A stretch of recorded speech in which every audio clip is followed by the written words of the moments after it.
2019 regular city council meeting. If you would stand for the pledge, please. Pledge allegiance to the flag of the United States of America and to the republic for which it stands, one nation, under God, indivisible, with liberty and justice for all.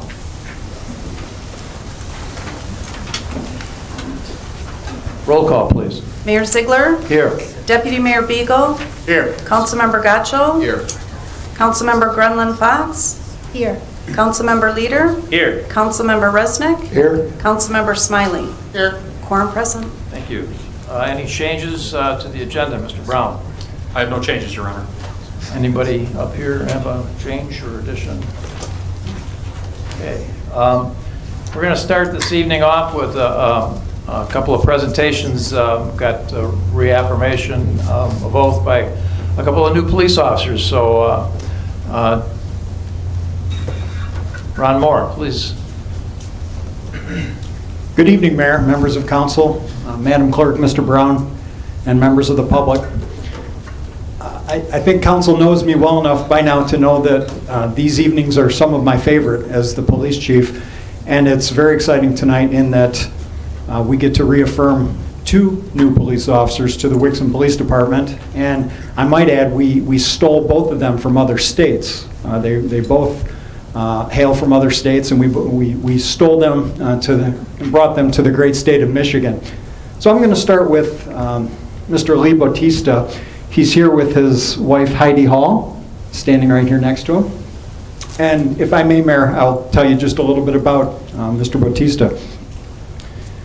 Lee was born in Okinawa, Japan. He grew up in the suburbs of Sacramento, California. Lee's mother is a retired school teacher. His father is a retired locomotive mechanic, and his sister is a professor in Southern California. Lee attended the American River College in California, where he achieved an Associates of Arts degree in social sciences. He ultimately made his way to Michigan, where he attended the Oakland Police Academy in Auburn Hills, where he completed his police training with academic honors, as well as being in the top third for marksmanship.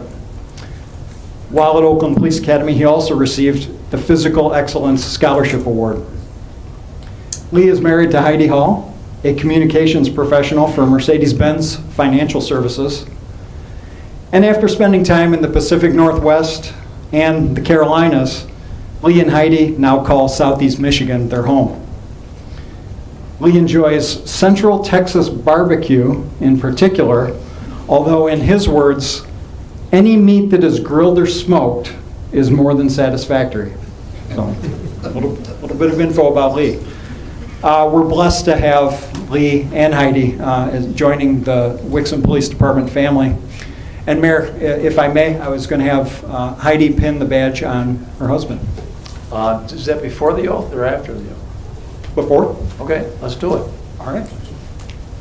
Make sure I grab the right one.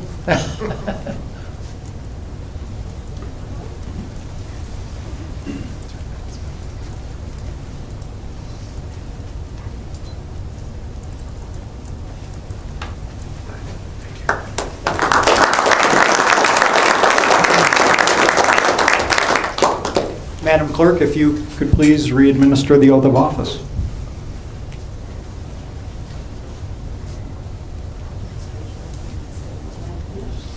Do you solemnly swear that you will support the Constitution of the United States of America, the Constitution of the State of Michigan, the Charter and ordinances of the City of Wixom, Oakland County, Michigan, and that you will faithfully discharge the duties and responsibilities of police officer according to the best of your ability?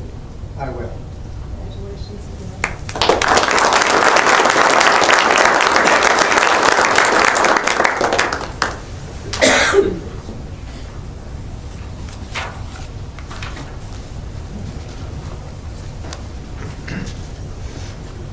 Now, Mayor, I'd like to introduce to you Andy Bishop. Andy has a number of honored guests with him tonight. His wife, Kelsey, is standing here right next to him, right up here at the lectern. His parents, Tim and Vicky, are here. Tim and Vicky, if you could wave to us. There they are right in the front. Sister Megan is in attendance. And Andy's mother-in-law and father-in-law, Kim and Kevin, are here as well. Andy Bishop was born and raised in the Cincinnati, Ohio area. Andy speaks very highly of his family, his mom and dad, Tim and Vicki, and his 4 younger siblings, Neil, Stephen, Jacob, and Megan.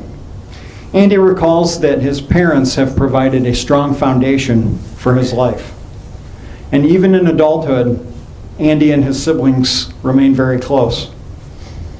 Andy went to school at Eastern Michigan University and Washtenaw Community College. It was at these 2 institutions that he developed a passion for policing. Andy moved back to Ohio after having graduated at the top of his class at the police academy. Andy obtained a job, a police officer job, in Xenia, Ohio, a community that he describes as being very similar to Wixom in size and diversity. Shortly after getting hired with Xenia, Kelsey was offered a job in the Ann Arbor area, which brought Kelsey and Andy back to Southeast Michigan. Andy describes his search for a police job in Michigan by saying the following: "I found the amazing community of Wixom. The diverse city and the passion the police department has for its community is a large reason I cannot wait to begin my career as a Wixom City police officer." Andy met his wife Kelsey at Eastern Michigan University. They've been married for a little over a year, and they enjoy hiking, canoeing, and hanging out with their dog Cooper. Mayor and members of council, this is Andy Bishop, and I was going to have Kelsey pin his badge on him. Great.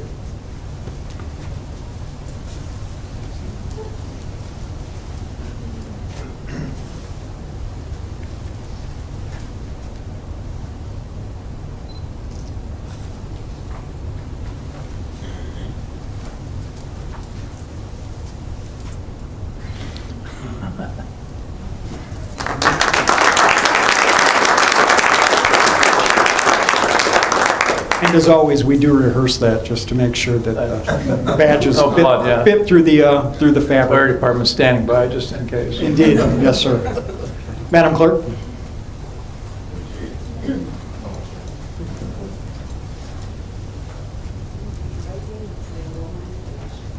you solemnly swear that you will support the Constitution of the United States of America, the Constitution of the State of Michigan, the Charter and ordinances of the City of Wixom, Oakland County, Michigan, and that you will faithfully discharge the duties and responsibilities of police officer according to the best of your ability? I will.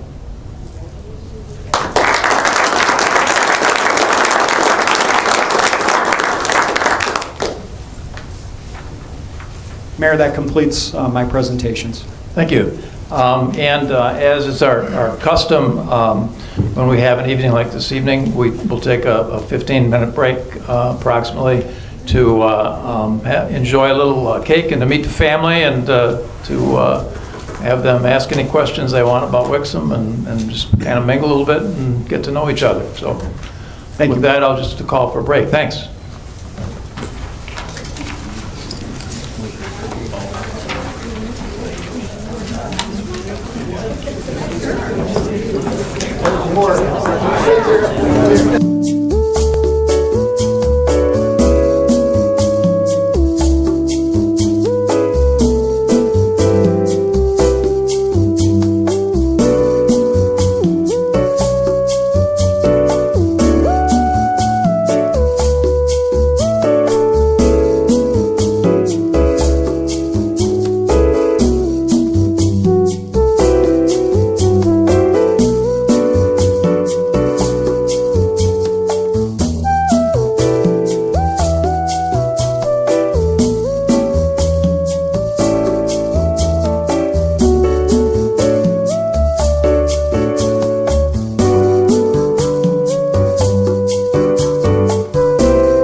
guess everybody is welcome to stay if you like, and I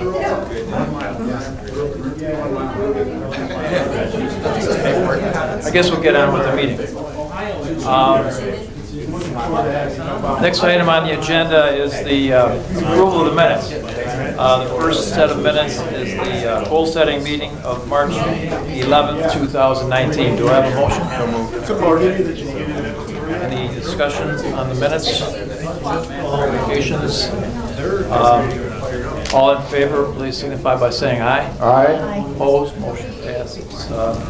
Second is the regular city council meeting of March 12th, 2019. Thanks a lot for coming, everybody. Appreciate it. You're welcome to stay if you like. Nobody ever. No. They take the cake away? Everyone leave. Ron, you could, there's no more go join the party. You don't have to stick around for this. I'm okay. Huh? Thank you, Mayor. It's the regular city council meeting of March 12th, 2019. Do I have a motion? So moved.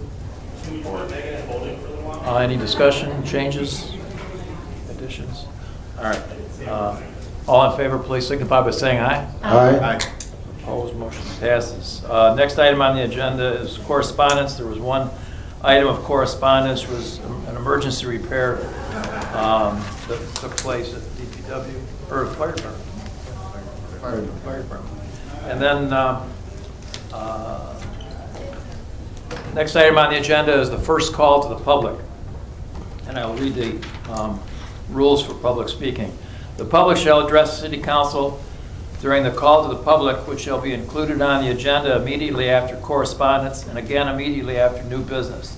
The first call to the public immediately after correspondence shall be limited to agenda items only. A person shall not address the council in excess of 5 minutes unless the time is extended by a majority of council present. Persons wishing to address the council shall identify themselves and their place of residence and shall state their reason for addressing council, and all comments by the public shall be made directly to the council. Is there anyone here this evening wishing to address the council on any agenda items? Seeing no one jump up, I'll close the first call to the public.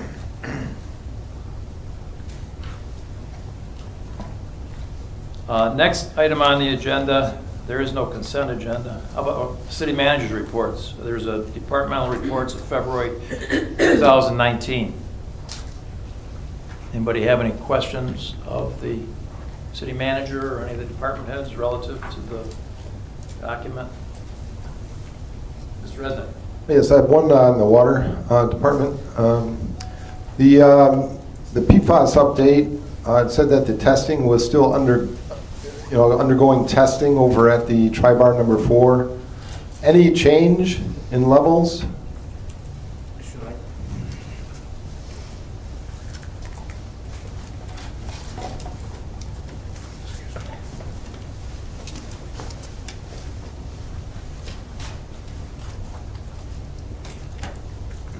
Should I identify myself? My name is Ruben John, and I'm the operator in charge for the Wixom Wastewater Treatment Plant, and we contractors to us. Yes, the Plant 4 has shown this last report for Plant 4 wasn't, it was still a reduction, wasn't very significant, but it is showing a downward trend ever since we've got the first high report. So, Is the permanent carbon filter in place now, or is it still in the temporary yes, carbon so filter? from what we understand, the temporary one is now considered the permanent one. So it's going to stay there? Yes. Okay. It'll just change the carbon out as it gets filled up. 'Cause it still shows as an open exceedance with the state of Michigan, right? When does it get closed? I'm sorry? When will that get closed? When they are able to actually get it below drinking water standards, which is 12 parts per billion. And I know this is the output discharge right now, correct? Correct. Yeah. All right. Yeah, maybe in the next water department report, if we could actually have like the results of the last test in there, that'd be great. Certainly, yes. Okay. We get a report every month, so we Okay. perfectly can add that. All right, thank you. Thank you. Anyone else?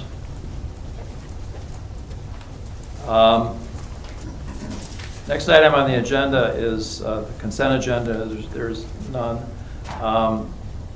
Next item is unfinished business. First item under unfinished business is a recommendation to enact an ordinance to amend the Wixom Code of Ordinances, Title I, General Provisions, Chapter 1.12, to add civil infractions. Do I have a motion? Support.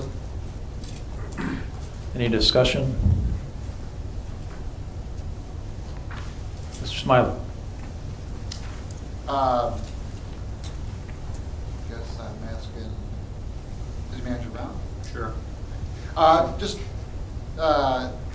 the summary goes on to say that, you know, the next steps, you know, there'll be some next steps to cleaning this up. And I'm just wondering if it's going to be a very involved, did you see or feel like there was a lot of cleanup needed within the ordinances?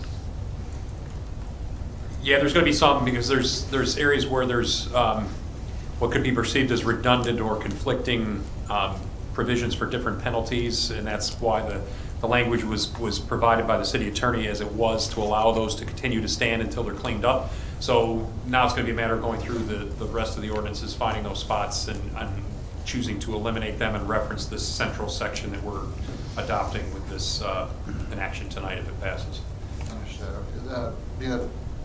Be a timely process, or it sounds like by nature it'll be also time, you know, involve a lot of time to get Basically, it. you have to go through each of the code sections, because one of the things that I noticed is in different chapters of the code, they'll make it a civil infraction, but they have entirely different penalties.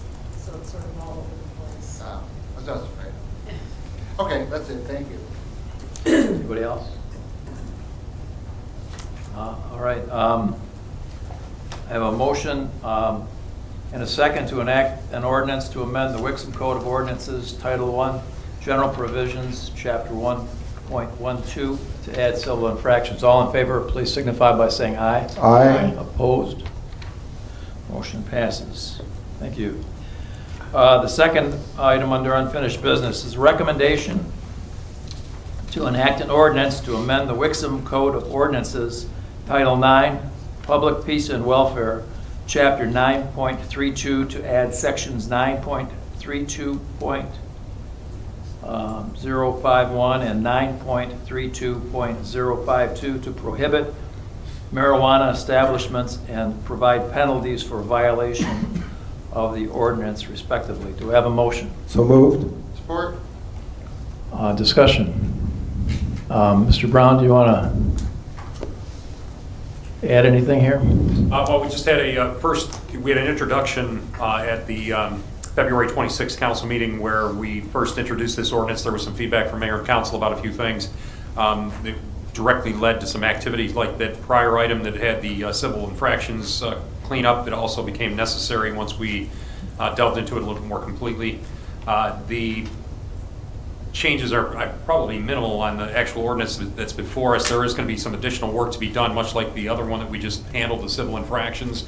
There will be cleanup items to do throughout the rest of our ordinances to clean up things that would be contradictory with the state legislation that was passed in November. So that's something that's going to be on the list of actions to be taken care of after tonight if this is approved. But other than that, I don't think there's anything that I would particularly highlight in the changes unless the city attorney had something. Yeah, I would just like to point out one further thing. In addition to preparing this ordinance, which is in your general code, we've likewise prepared an ordinance that'll amend the zoning ordinance to prohibit these uses. And that'll be processed by going to the Planning Commission for a public hearing, then review and recommendation, and back to the council. In addition to the civil infraction penalties contained in the general ordinance, the violation of the zoning ordinance would be a nuisance per se, which would enable the court to, or the city to go to Oakland County Circuit Court and get an injunction to shut a facility down, so that you've got that added penalty as well as soon as we complete the ordinance process. Thank you. Anybody? Mr. Gottschall? Thank you. I do appreciate the civil ordinance being taken up. That was one of my questions when this was brought up a month ago. But I also made mention of a lot of the paraphernalia references in here, and there are a lot of sections, subsections in the current ordinance that address growing and kind of splitting type of paraphernalia that is now not illegal, since you can grow in your own household. And I know that's marked for a cleanup item, essentially. To the best of my knowledge, there's no deadline on us passing this immediately, though, and I would rather just do this in one correctly done segment rather than going back to clean up things instead of passing something that doesn't follow with the current law right now. I mean, I went through the ordinance again now, and there's essentially 2/3 of section A need to be removed, almost all of subsection B, since it talks specifically about growing and the tools you need for that. So I guess how this came about now is because a lot of other cities are taking action to say yes or no, or we're out, as well as people contacting Wixom to ask what the intentions are. And I don't feel that we need to be rushed by everyone's curiosity to do something half now and then half later. I'd rather just, if it's going to be passed, do it correctly all at once. Then aside from like the technical aspects of it, I still think there are other ways that other cities are taking in terms of following the law and limiting the number of ordinance or facilities you have. There's cities like Grand Rapids that are looking at which parcels would be open to facilities, what types of facilities, if they're around other schools or churches, or some are just, this parcel is okay. Other ones are, it's acceptable if you get these other community members to sign off on it. We haven't really explored that or had a conversation down that route. It was brought up probably in January, and everybody up here, before even talking about anything, just said, yeah, I'm for banning it. I would rather look into ways that if we can manage it, how we would go about it. And then if this is the conclusion at the end of it, then that's the conclusion at the end of it. I don't think we've really studied this to begin with. So I'm not really in favor of the ordinance for multiple reasons at this point. Thank you. Thank you. Mr. Resnick? No, the way I look at it is that there is a deadline, from what I understand, if we don't do an opt-out, and the LARA does not have the regulations in place in 1 year, people can just willy-nilly come in and apply. So I believe that the state law will be amended, maybe even extensively over the course of the next year, and I think we should get something in place now. Interestingly enough, I've been keeping an eye on other parts of the state too, and even communities, I'm very familiar with the Antrim and Kalkaska County area. Out of all those communities, the ones that could most benefit monetarily from this, almost all of them opted out, with the exception of the village of Kalkaska, which was open on the medical front anyway. And a lot of the reasons that they stated were exactly the ones that City Attorney Rosati pointed out the first week we discussed this, was the litigation that's coming. It's going to be there. We need to do something now and get it on the books. So I'm in favor of the ordinance. Well, if I could just add one more thing. This is the first step. Like I said, the zoning ordinance amendment will go hand in hand with this. It's going to take about 4 months to process the zoning ordinance amendment. And that's not going to happen until council decides that this is the way you want to go. So it's taking up time to get this all the way through, and I think it's the right time to move forward with this if that's council's position. Anybody else? I'm in favor of passing this tonight. I think that it's, you're right, Mr. Gassel. We did make a comment early on, as soon as, actually it might have been sooner than January. It could have been right after it was enacted. I think that the direction that the majority of the council gave the administration was to go forward to try to opt out of this. And I think we wanted to make sure that we wanted to make a statement that we wanted to opt out, and this is, as Ms. Rosati indicates, is the first step, and I think it's an important step to make the statement that we actually said we wanted to make, and so I would fully support this. So, anybody else We have a motion and a second. All in favor, please signify by saying aye. Aye. Opposed? No. Councilmember Gotchall? No. Councilmember Grunland Fox? Yes.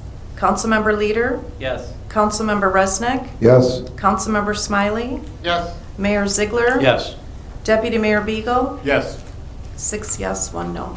Thank you. Next item on the agenda, under new business, number 1, is a recommendation to confirm the mayoral appointment of Jeff Winters to the Parks and Recreation Commission with a term to expire June 30th, 2019. Do I have a motion? So moved. Support? Mr. Winters, would you like to come on up and introduce yourself? Mr. Winters put an application in, and there's an opening, and it does look like it might be a misprint because the expiration is June 30th of 2019, but my intention was, because there's a meeting coming up in April, and I'm going to reappoint him if he wants to be reappointed, and I thought maybe if I did it this week, he could at least attend the meeting as a member next month, and be on his way to being a part of the committee. So, Mr. Winters, would you like to introduce yourself? Jeff Winters. I've lived in Wexford Mews for over 20 years now.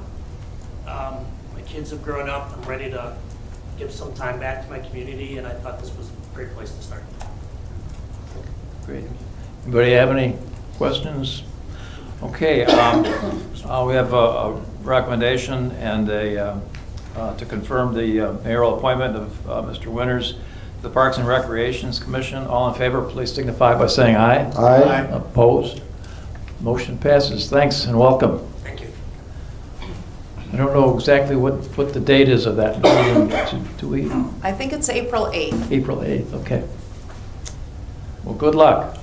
Thank you. Appreciate it. Appreciate your volunteering. Next item on the agenda is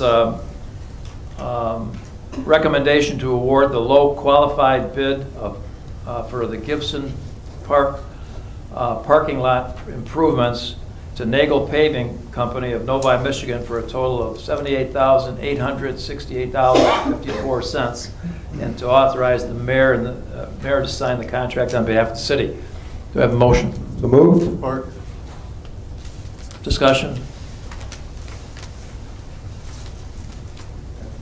Mr. Beagle? Thanks. Over the years, we've accumulated around $85,800, and it says it's earmarked for the Gibson parking lot improvements. The bid comes in at like 78. There's roughly $7,000 there. Is that going to stay as parking lot improvements, or can we use it for any other use that the CBGB grant will allow us to? That's something we'd look at moving around if we didn't need to use it at the Gibson house. I wouldn't spend it quite yet. Yeah, I would Construction leave it- is done, but Yeah, leave it there till potential the that lot's we done, but could after that, we can, shift it because to another use. I know that they're pretty strict on what you can and can't use it They're for. and strict I- on what you can or can't And I use didn't it know, for, since yeah. it was earmarked for that, if we had to use it for that, or we could use it for other things. We can look at using it for other things Okay. in the future. Okay, thank you. Anybody else? Okay, I have a motion and a second to award the low qualified bid for the Gibson Park parking lot improvements to Nagel Paving Company of Novi, Michigan for a total of $78,868.54. All in favor, please signify by saying aye. Aye. Opposed? Motion passes. Item number 3 is the recommendation to award the low qualified bid for street light post painting to Oman Enterprises LLC of Toledo, Ohio, in the amount of $15,907.24. Do I have a motion? So moved? Support. Discussion. Mr. Beagle. Thanks.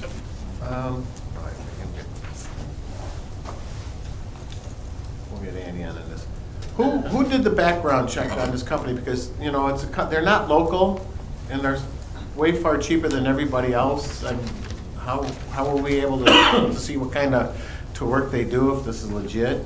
And what kind of, is it quality? Because I mean, like I said, they're coming from Ohio to do this. We called a couple other companies, Jim Bird and myself. We called a couple, and they said they did great work. They've done poles before in historical areas. Some of the other prices were way high as well, so we were skeptical. We called all three of them. Well, yeah, I mean, we're going from 15,000 to 87,000, Yeah. so Yeah. that's quite a range, but. They come highly recommended. Okay, that's what I want to look at. Like I say, they're coming from Toledo, so they're not local to come in that low, so, Yeah. okay. We did Thanks. call references. Mr. Resnick? Just to follow on to that, so and again, it was quite noticeable, they were so much lower.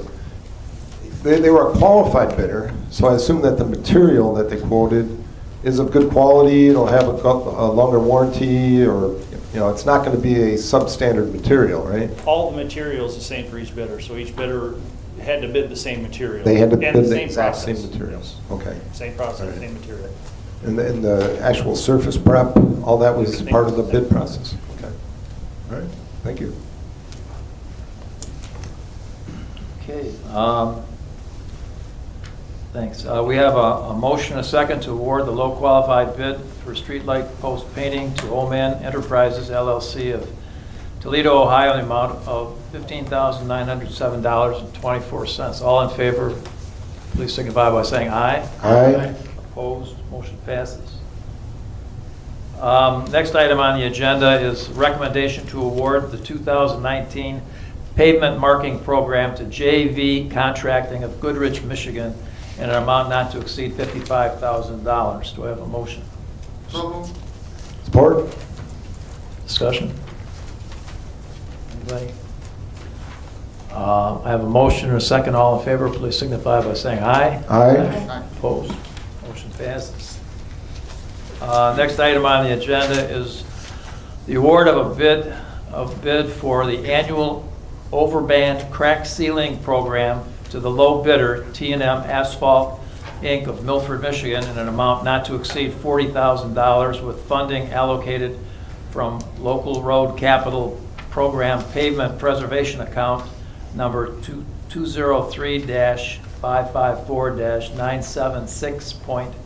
203-554-976.393. Do I have a motion? So moved. Support. Discussion? Anybody? Mr. Resnick? Just one question.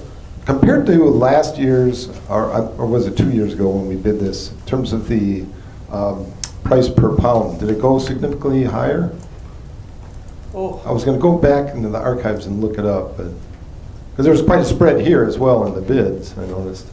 Yeah, there was quite a bit, but I always thought, I thought the prices were pretty close. Don't I quote me, know but it was think- just over $1, but I thought it was like $1.12 Yeah. or $1.15, but.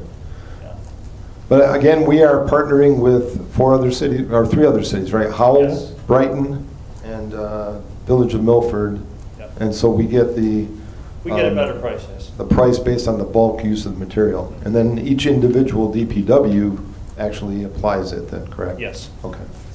All right, thank you, good job. Mr. Smiley? I'm not sure if this is for you or for Mr. Brown. I'm just curious if any of the other cities, don't, they have to vote on this too, I suppose. If any of them fall out, how does that disrupt this, this project?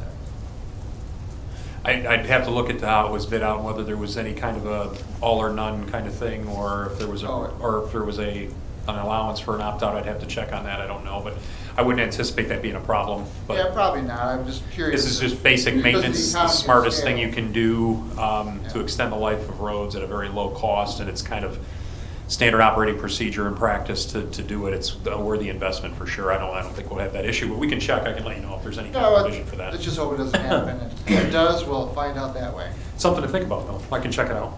All right, thank you. Yep. Okay.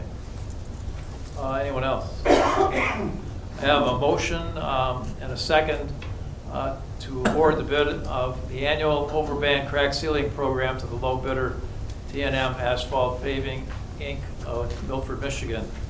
All in favor, please signify by saying aye. Aye. Opposed, motion passes.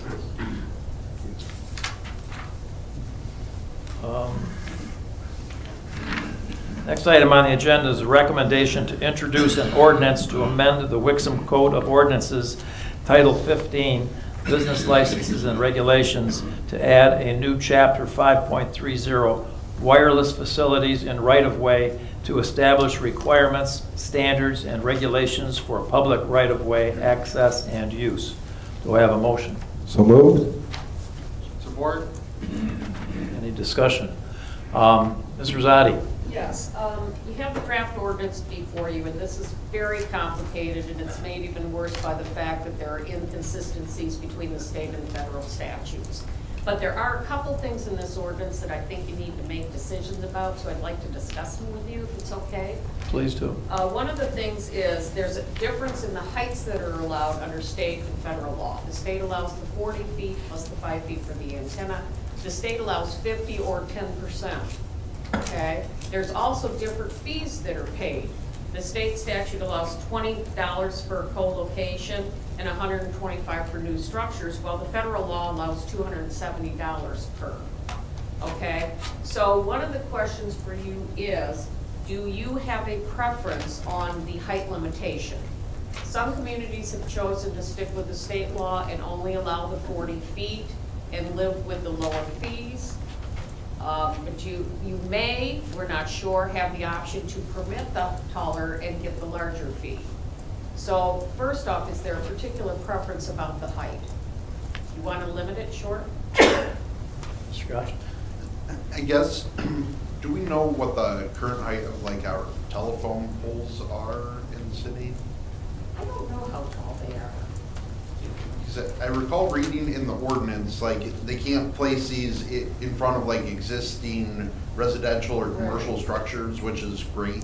But I'm just kind of curious, compared to what we have now, what the difference would be. Because to my mind, shorter is better. I don't know where they plan to put all of these, but.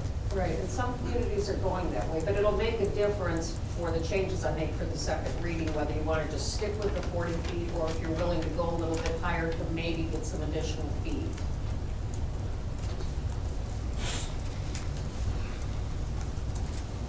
Mr. Leader? All right, a couple questions. One, is this a one-time fee, or is this a monthly, or like one-time fee? And it's not under any sort of lease agreement or easement grant, right? No, This is just straight. This is not a moneymaker. The state statutes were specifically driven to make this not be any moneymaker for you. Now, and then part B to that question is does that give us the ability to restrict the look of the tower with the, the tree version that they have, or the colorization, lighting, et cetera, that can be done with it, or no? Or is it just silent? Generally, no, because these are the small wireless facilities. They're these little boxes, okay? One of the things, though, that we are permitted to do is, and this gets in the next agenda item as well, is arguably set forth some aesthetic standards, which we tried to do in the ordinance in terms of, location, maybe some make sure you place it so it's screened by existing landscaping if possible, all those type of things. But generally, it's a particular kind of thing that goes up there. And then it requires fencing around it, right? No. No? Does not? Okay.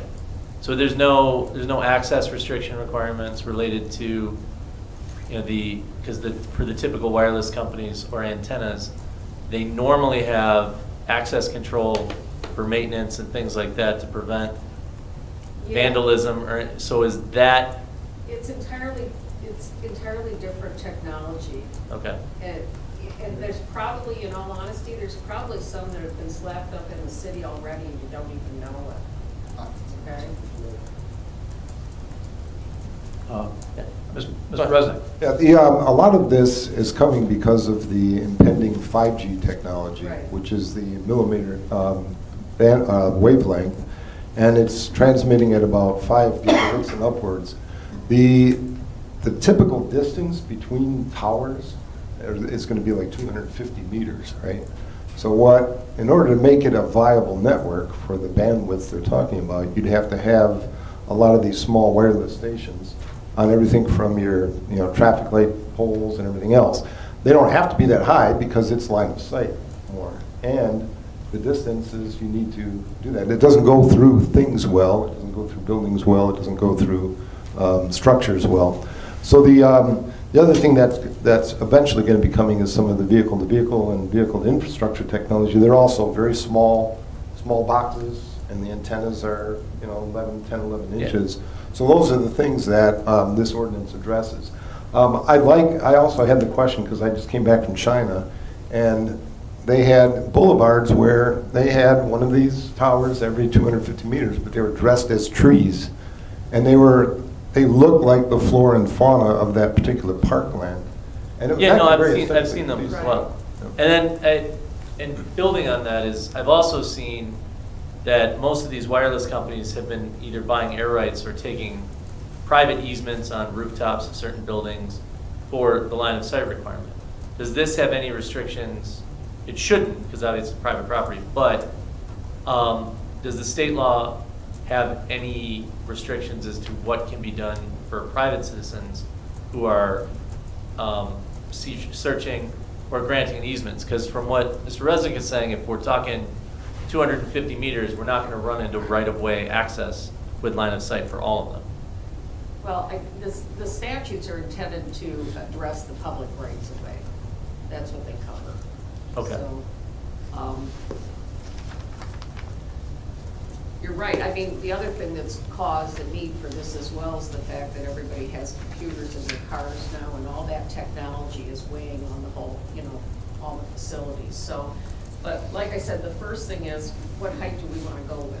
Well, I guess based on all of these other answers, I think it sounds like using the higher for the more fees, if they're not as intrusive or we have the ability to aesthetically work with them, it might make more sense. The aesthetics are very limited. You will not be able to tell them that they have to make their small box look like a tree.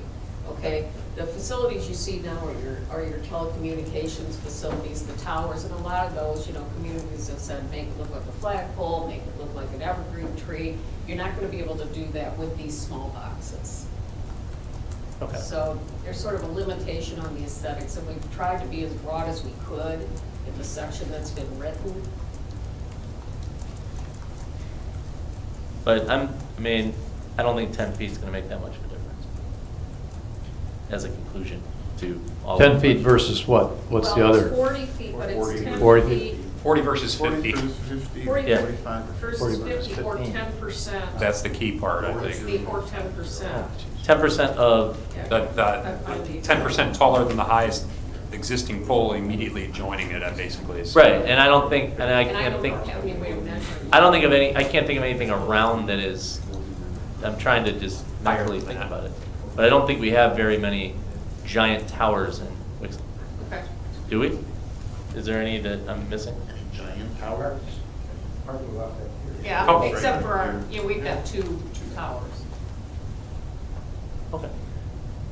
So, Would that be under the 10%? That, those two towers we have now? no, those aren't in the public right of way. Right, exactly. Okay. They are Right, not. that's, okay. Then, yeah, I think that, I don't have a problem with the 50 feet or the 10%. That's all. Mr. Smiley?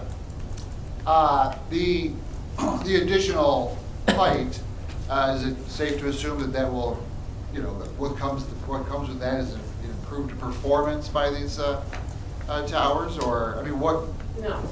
then why allow them to be taller? In all honesty, here's really what your choice is. The state statute limits it to the 40 feet plus 5 for the antenna, right? The federal statute makes it taller. The most significant difference is the fees that you can collect for the actual units, okay? But it's not a moneymaker, so.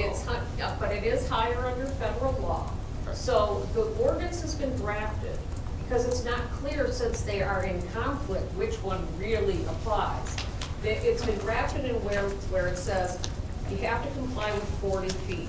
However, if you're willing to pay the higher fees provided under federal law, we'll let you go to the height of federal law, okay? In the long run, who knows how that'll all play out when there's litigation over which one prevails.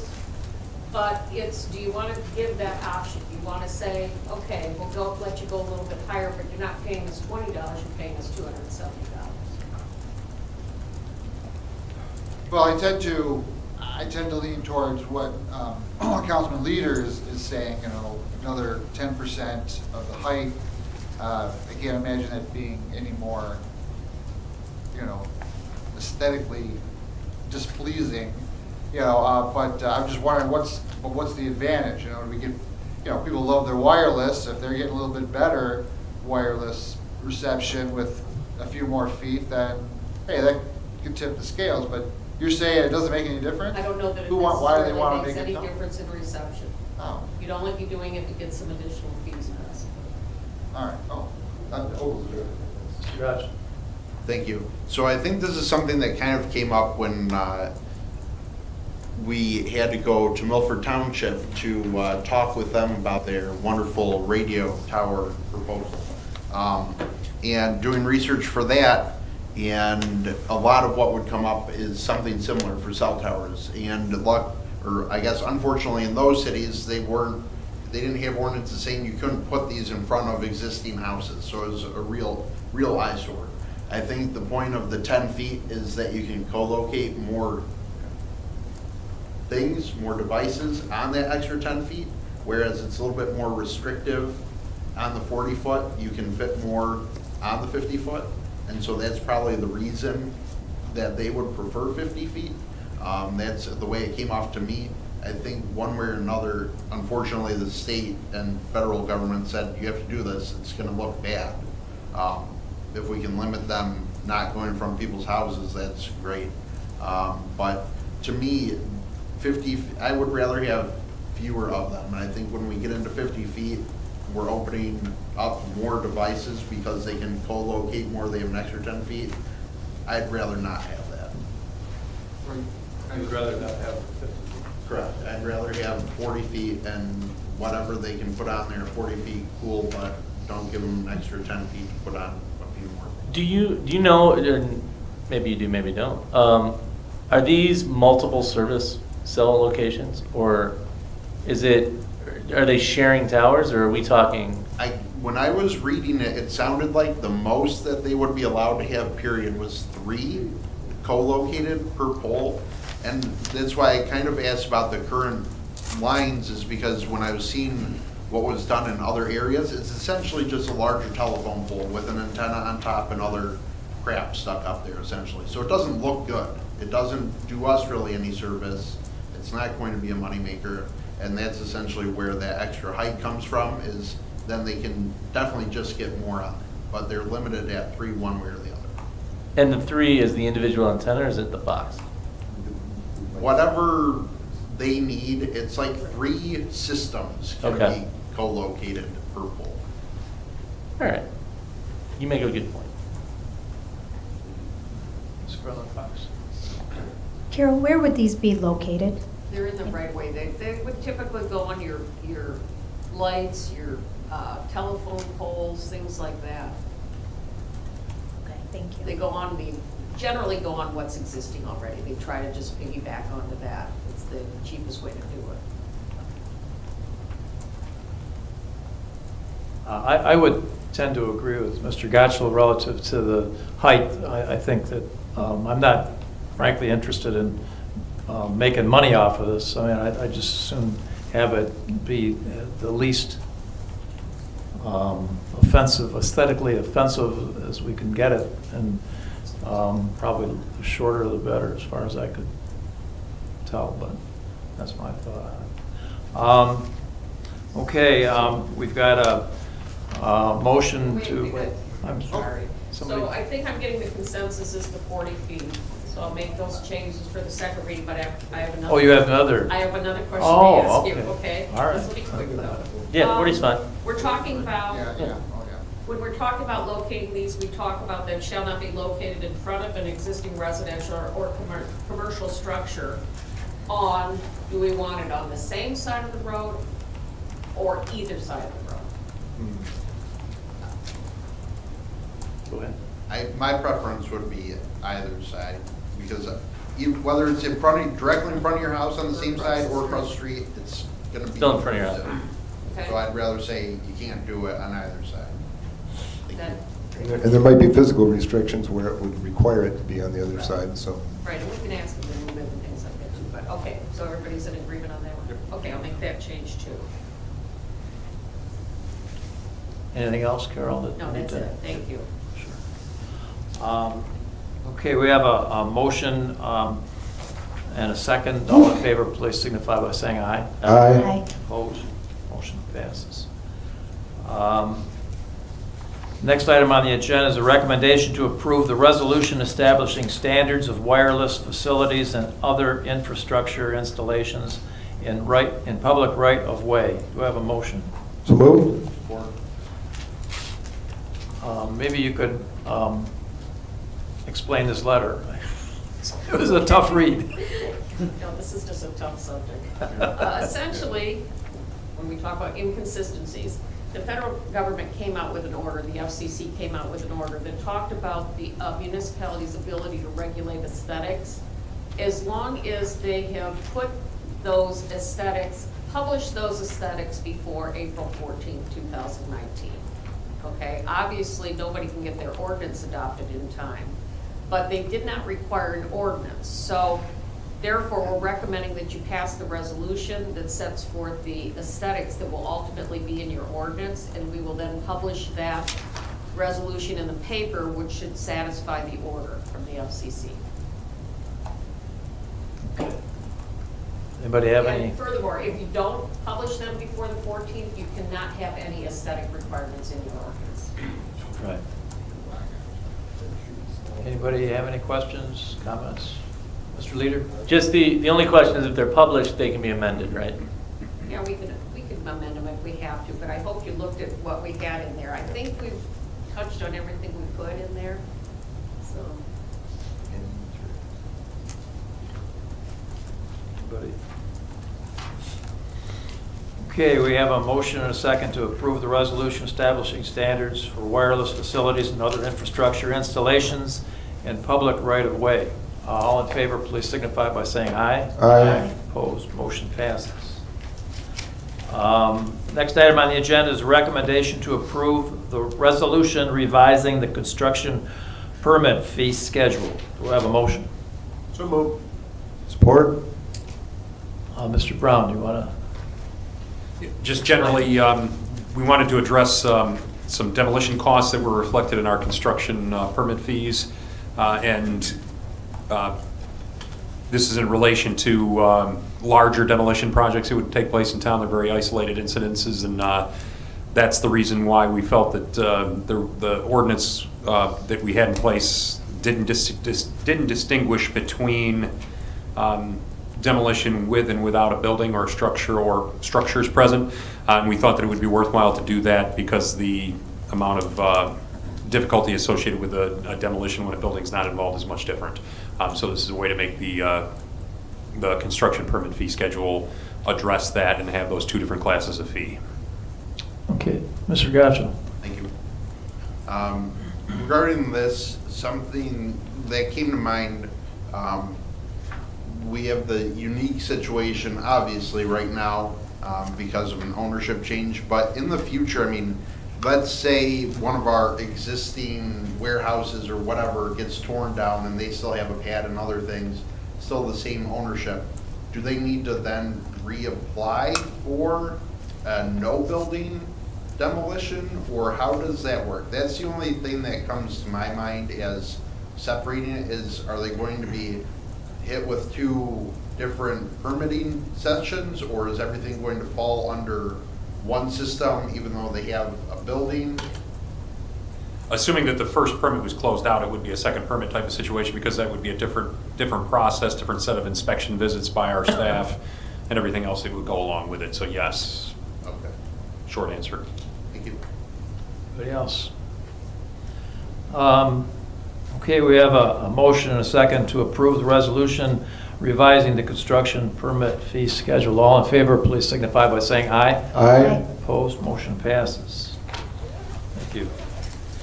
Next item on the agenda is a recommendation to request to convene a closed session of the City Council in accordance with the Michigan Open Meetings Act for the purpose of discussing attorney-client privileged information pursuant to and authorized by MCL 15.268H. Do I have a motion? So moved. Support.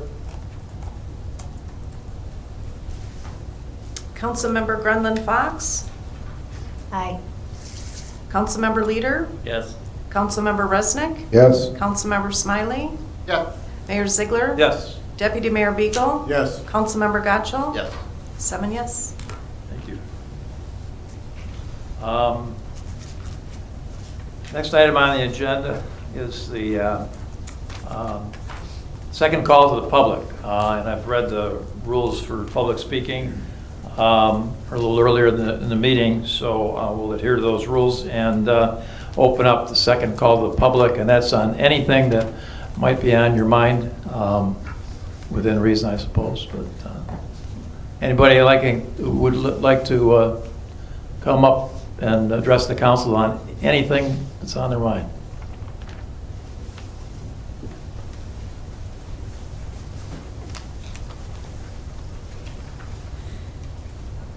My name's Russell Meredith. I live at 378 Fletcher.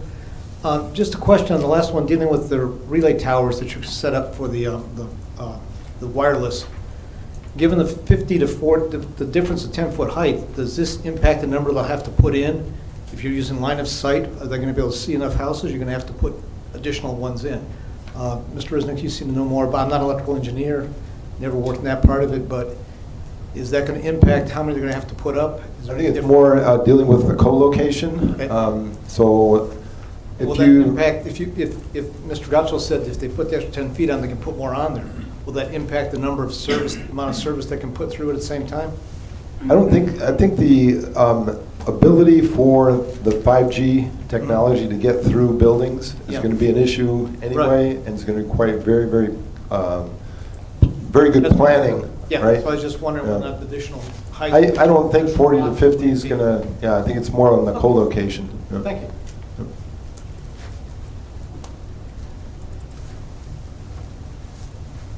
Anyone else? Good evening, Mayor. Good. How are you? Good. Kevin Hinckley, 3250 Johanna Ware. First of all, I'd like to welcome our new council member, Ms. Grenlund Fox. Welcome to our city council membership, and good luck to you. And I hope that you have a long tenure as I did. I wanted to address something this evening that kind of bothered me a few weeks ago. And when we had a lot of news about special people being able to get their kids into special positions in colleges and football teams and soccer teams and just different positions in the college, using their influence and using their positions. And it brought to mind my situation we had here back in August.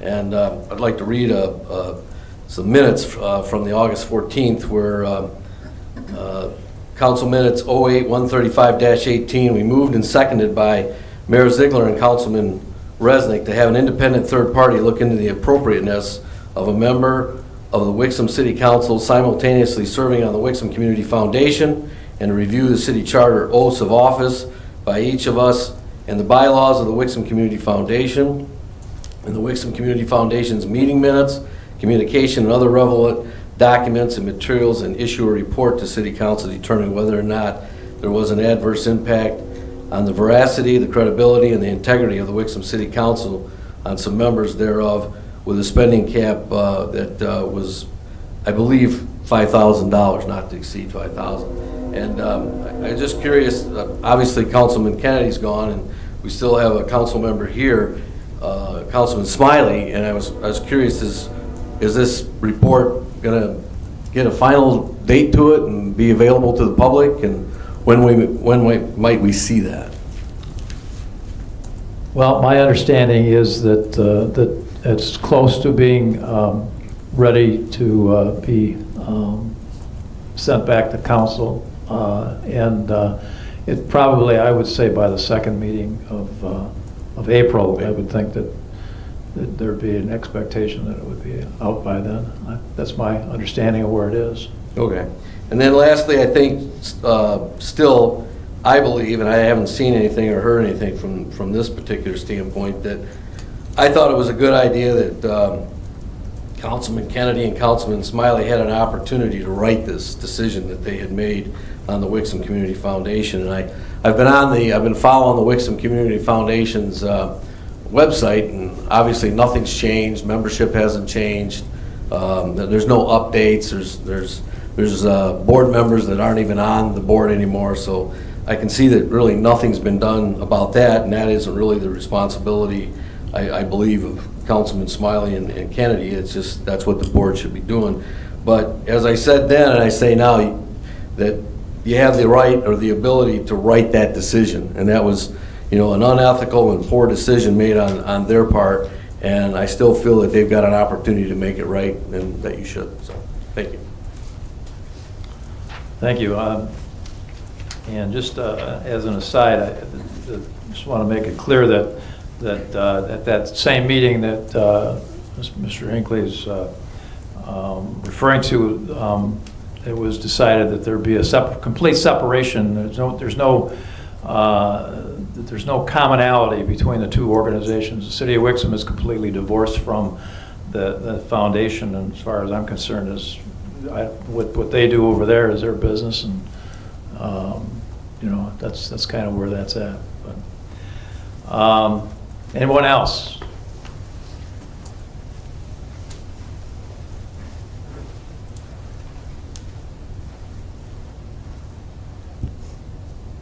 Thank you, Mayor, City Council. My name is Ryan Berman. I'm a resident of Commerce Township. For those that don't know me, I'm the state representative for the 39th District. I just wanted to come and give you guys my support, let you know my door is always open. I'm more than happy to work with you guys on any issues to help the City of Wixom. And I'll be here, and you guys can talk to me afterwards. Thanks. Thanks for coming. Appreciate it. Anyone else wishing to address the council this evening? I see that we have someone that looks like a high school student here, and as is our custom, we usually invite them to come up and introduce themselves and face some questioning. Please come up.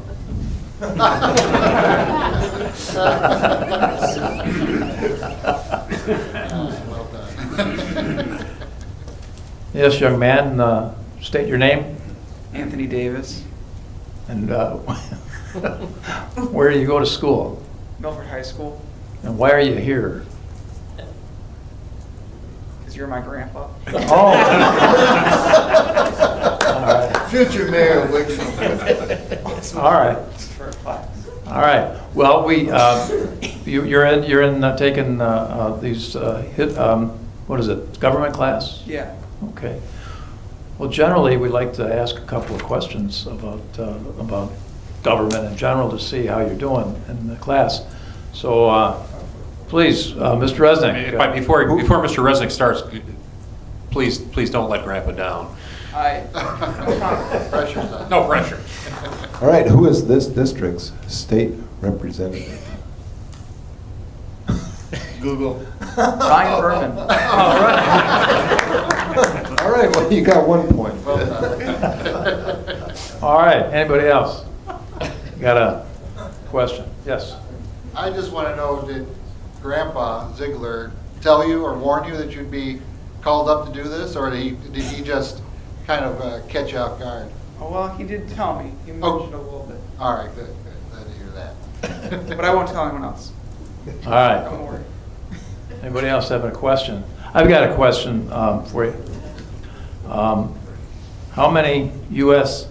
senators does the state of Michigan have? And name both of them. There are two. That's a leading But I can't name. And then their names. Yeah, I couldn't tell you. Oh, I did. We haven't got there yet. Oh. Haven't got to that part. All right. All right, anybody else?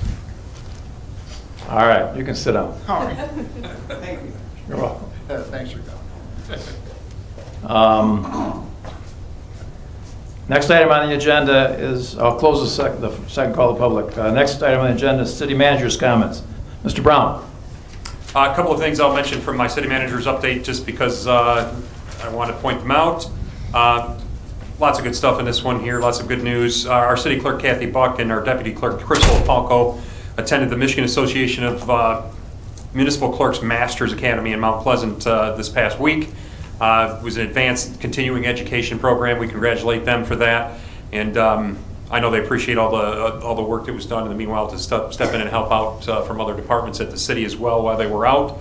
And we appreciate that in general of our employees that are always willing to do that and step in when those kind of things come up. So that was something that we wanted to congratulate Kathy and Crystal for. Other thing I wanted to mention was the airline trail was in here as well, that construction has officially started on the airline trail. There was activity where they were clearing vegetation and brush from the sides of the trail. You can see our website for periodic updates on that. You can see our Facebook posts, our Twitter activity, and then also visit the Airline Trail website at miairlinetrail, all one word, .com. So it's miairlinetrail.com. For further information and regular updates, there should be some cool stuff on there that the trail manager will do with perhaps some time-lapse stuff by the time all is said and done. We do expect the construction of the trail to be complete in this season of construction in late summer, early fall. So that's very exciting. We've talked before about the fact that the costs are coming in very favorably as well, according to what was projected or what came from the results of the bid process. So we're excited about that and looking forward to a new resource for the city and the region beyond, in the entire state really, because it's going to be connecting as part of the Great Lake to Lake Trail, both sides of the state. So very, very exciting things happening on that front. The other thing I was going to talk about was State Representative Ryan Berman was just here a second ago, and we have basically recognition that was provided by him to many of our employees that do outstanding work for us and for everybody in the area. As snowplow drivers, March was Snowplow Driver Appreciation Month, basically. And we had several employees receive these certificates from State Representative Berman. One of them is with us tonight, Andy Allen, our foreman from the DPW. So Andy Allen received one, Jim Bird, Tom Martin, Jason Maxwell, Nate Opalco, Russ Pearson, and Jay Westervelt all received that recognition from our state representative, which I know they appreciate, and it was great that he had a chance to come out and see us this evening as well. So congratulations and thank you to all the gentlemen to do all that work that were recognized at the City of Wixom. That is something that we all rely on to get to places safely and to get to places on time, or as close to on time as we can when we have major storm systems coming through. And the work that they do to make that possible is certainly something we all rely on and we appreciate, and requires activity at all hours of the day and night, and many sacrifices on their part when that's happening. So we appreciate it to Mr. Allen and his cohorts at the DPW that received that recognition. Thank you. And then there's work anniversaries. I'll let anybody want to highlight from there. There's several of them this month. So other than that, I have nothing else. If there's anything I can answer or touch further on, please let me know. Thank you. Next item are the city council comments. Mr. Leader. I haven't had an opportunity to welcome our new councilwoman, so welcome. I would miss the meeting at your appointment. I would have voted yes. So we're all in agreement. That's the first thing. The second thing is, and I mention this every time we get somebody who stops up and volunteers for position, is there are many positions within the city that are always available. So we're asking if people would like to volunteer their time to come check out, fill out an application, see what they may be interested in.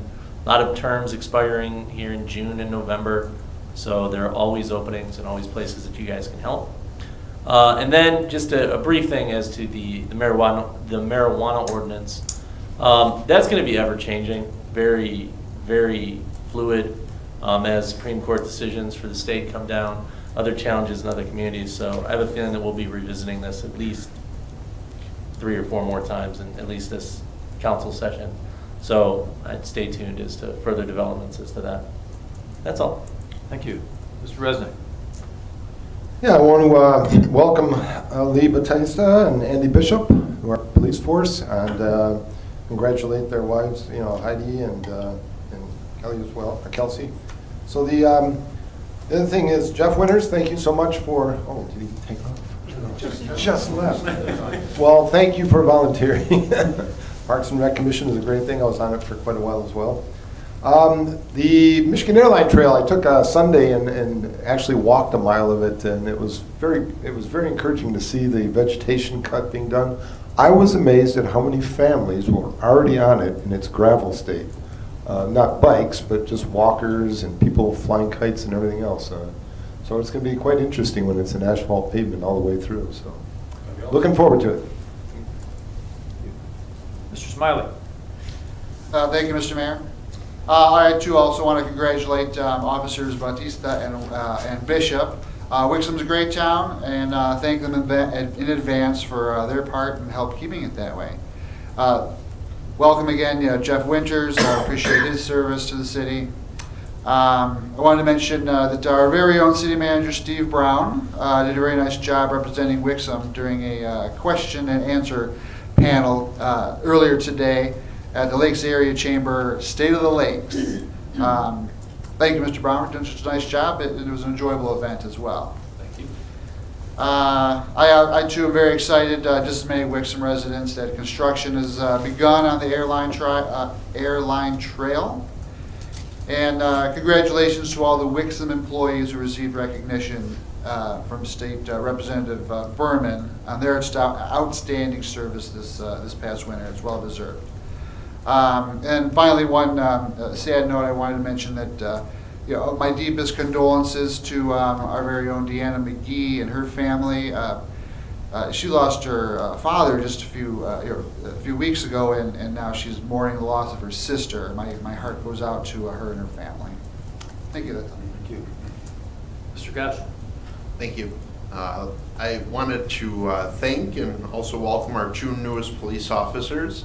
And then I also wanted to share a big congratulations to Samantha from our police department. I saw the public safety director's Facebook post and LinkedIn post that she had received her associate degree in criminal justice, which I know is very good. And it's always good to see our kind of Wixom family members continuing their education to help with their jobs throughout every department. I also wanted to share my thanks to Mr. Winters for joining the Parks and Recreation Department, and likewise also say that my thoughts are with Deanna McGee and her family for their recent losses again. Thank you. Thank you. Ms. Grimlund Fox. Well, it's going to be a repeat here, because I'd also like to welcome our two new officers. That's great news, especially that they came from out of state. That's something. Also, I'd like to thank Mr. Winters for volunteering to come forward and help out. And then also a shout out to all of the DPW employees, especially those that do work the long hours and the weekends and the holidays plowing snow. So thank you. Thank you. Deputy Mayor Beagle. Thank you. I want to say thank you to our clerks for attending the Association of Multiple Clerks Masters Academy. It's we always strive that our employees get all the education and training that they can, and it's great that they do that. We've got 10 employees celebrating work anniversaries this month, going from 1 year to 26 years, and I just want to thank each and every one of them for their hard work and dedication to the city. Thanks to Jeff Winters for stepping up to be on the Parks and Rec Commission. We appreciate that. Congratulations and thank you to Officers Bishop and Batista for joining our police department. And last but not least, I'd also like to welcome my new neighbor up here on the dais. Thanks for stepping up, and looking forward to serving with you. Thank you. And you would have voted yes, too. Yeah, I would have voted yes. Yes. All right. I just echo everything my fellow council members said, and I would call for a